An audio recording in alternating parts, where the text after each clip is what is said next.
team. Thank you so much for joining us. It is Tuesday, March 7th. I'm Amy Corr, and I'm joined by Kevin Van Eck, and here we are at our Goose Island office.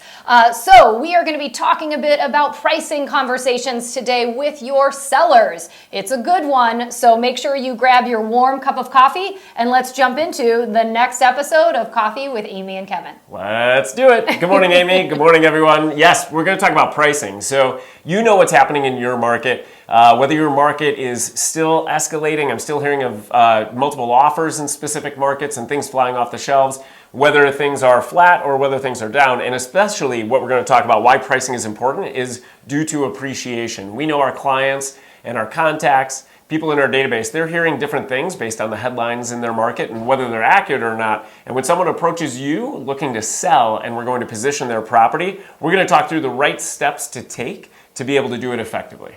That's right. And the first thing that we're going to talk about is framework. So we are going to assume that you had a great first conversation with your clients. You went and did a walkthrough of their home, and now you are really getting yourself ready for that final meeting and that final conversation where your goal is to get them to sign the listing agreement. So what I want you to think about as you get ready for this meeting is to think about, what is the framework of the meeting going to look like? I think this is really important. It'll build your confidence. It's also going to allow you to make sure that you're guiding the client through the conversation the way that you want them to. So what I want you to think about is, when you're going into this final meeting, when you sit down with the seller, you actually tell them how you're going to go through the steps of this meeting. And so it goes a little something kind of like this. Hey, I'm really excited to sit down with you today. I wanted to take you through how we're going to talk through the specifics of this meeting. And the first step is, I really like to talk about the macro market. I think this is really important for us to understand what's happening on a national level. Then we're going to go down more into the micro markets, and that's where we're going to go more deeply into your neighborhood and specifically what's happening from a pricing situation. And we're going to be able to talk about where I see us positioning your home. Then we're going to talk about the marketing strategy that I have put together for your home. And then lastly, we're going to go through the listing agreement that I left you last week at your home. I'm going to make sure I answer any questions that you have, so that hopefully our goal is going to be able to sign the listing agreement when we finish here today. And then it's really important for you, once you've gone through these 4 steps, is to ask the seller, how does that sound? Or does that make sense? You want to make sure that you get their buy-in, because you've just guided them through the 4 big buckets of information you're going to be talking about in that meeting. And if there are going to be any objections, you want to get them out now so that you can be ready to pivot or have the conversations you need to, again, to create success in this meeting. That's right. The framework's so important, like you said, to keep us on track. So the first step in the framework is going to be asking them a question. Now, this question is, sometimes we get objections to agents asking this because it can be uncomfortable. We talk about this both asking this question during your initial interview and also when you sit down at the table. And the question is this: where do you see the value of your home? We have to ask this question because it gives us guidance as to where their perspective is on the value of their home. So you say, where do you see the value of your home?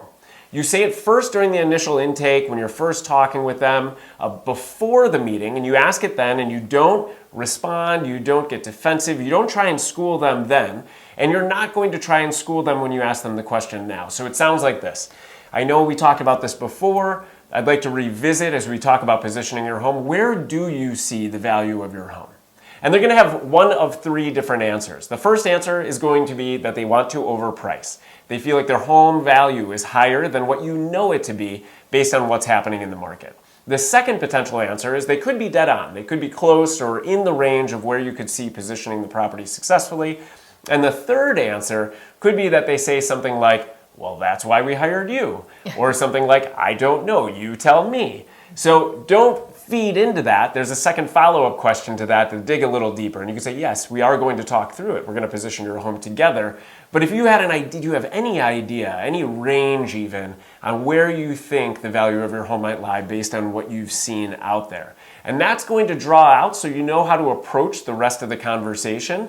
Because if they already feel like the home value is within the range you think it should be positioned, you know you don't have to come hard at pricing. You know that you can move forward relatively quickly But if they do want to overprice, you know then what the next steps need to be to make sure that we are educating them further along in the conversation.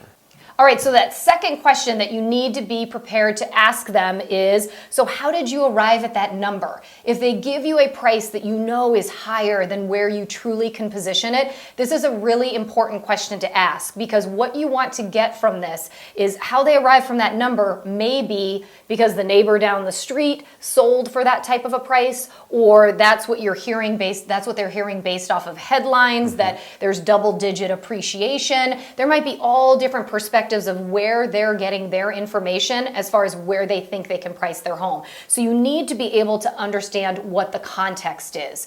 And then once you get the context, it's really important for you to take them through what we like to call kind of the funnel process. And it's back to kind of the framework I was talking about, which is starting out with information regarding the national market. You've got to kind of start very broad and funnel it down to specifically their house in their neighborhood. So the funnel goes like this. You look at the national perspective. You talk about the headlines and the types of things that, yes, are being put out there, but those things don't always apply to our local or micro market, right? So start with the national headlines, maybe talk about how that doesn't seem to really make sense in our area or for their home. Then you get to regional pricing. I think that's really important because, again, let's take Chicago, for example. It's a very big city. So even if you take the entire Chicago area or region, that may not really indicate what they should be pricing their home for in their particular neighborhood. So start national, then go regional, and then you really want to go micro, and that is what's happening in their particular neighborhood or school district so that you can help them understand the pricing dynamics. And there are 4 indicators that I really encourage agents to use when it gets to the micro conversation. And that is month supply of inventory. That's always going to help us explain how it's either a buyer or seller market. Then days on market. It's going to show them how quickly properties are or are not moving in their particular area. And then I like to also show the amount of homes coming on for sale, at what pace that is or isn't happening, and then closed sales. How quickly are homes closing? Is there a fast uptick of closing homes, or is it going a little slower? Depending on those 4 dynamics, you're going to be able to explain why their property really should be positioned the way that it should be. Absolutely. You need that data, right? But you also need stories. So in the last step of this conversation, when we're pricing and positioning their property, we want to be able to select specific comps. When we're talking about this very hyper-local area, like Amy said, where we're looking at the neighborhood or the community, we want to pick out specific relevant properties that can tell a story, because people can relate to stories. Also, using data and stories will also make sure that you touch each one of your sellers, depending on whether they're data-driven or they're less data-driven. So when I talk about stories, what do we mean? Well, we mean you want to look at your relevant properties or potential comps as either cautionary tales or success stories. You want to be able to share cautionary tales so that you can deter your clients or potential sellers from following the lead that those sellers did. And you want to tell success stories because that's the ideal situation.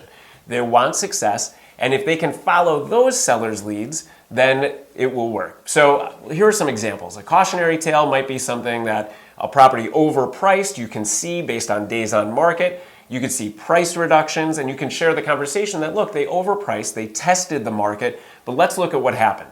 It sat on the market, and here's a real stat. Typically, if you have to take at least one price reduction, you'll be on the market at least 2 times as long, and that's a national stat.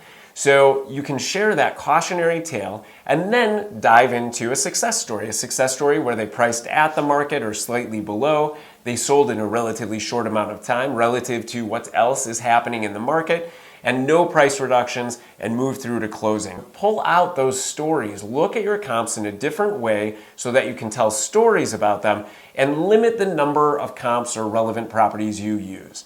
All right, so this was a lot of information as it relates to pricing, but Kevin and I are having a lot of conversations with agents right now because as the markets are adjusting and shifting, these are real-time conversations that you're having. So we hope you found some value, some good tips, some great verbiage that you can go out and use yourself. So good luck out there, and let us know if you need anything. But in the meantime, have a great week, and until we see you next Tuesday, remember, you got this.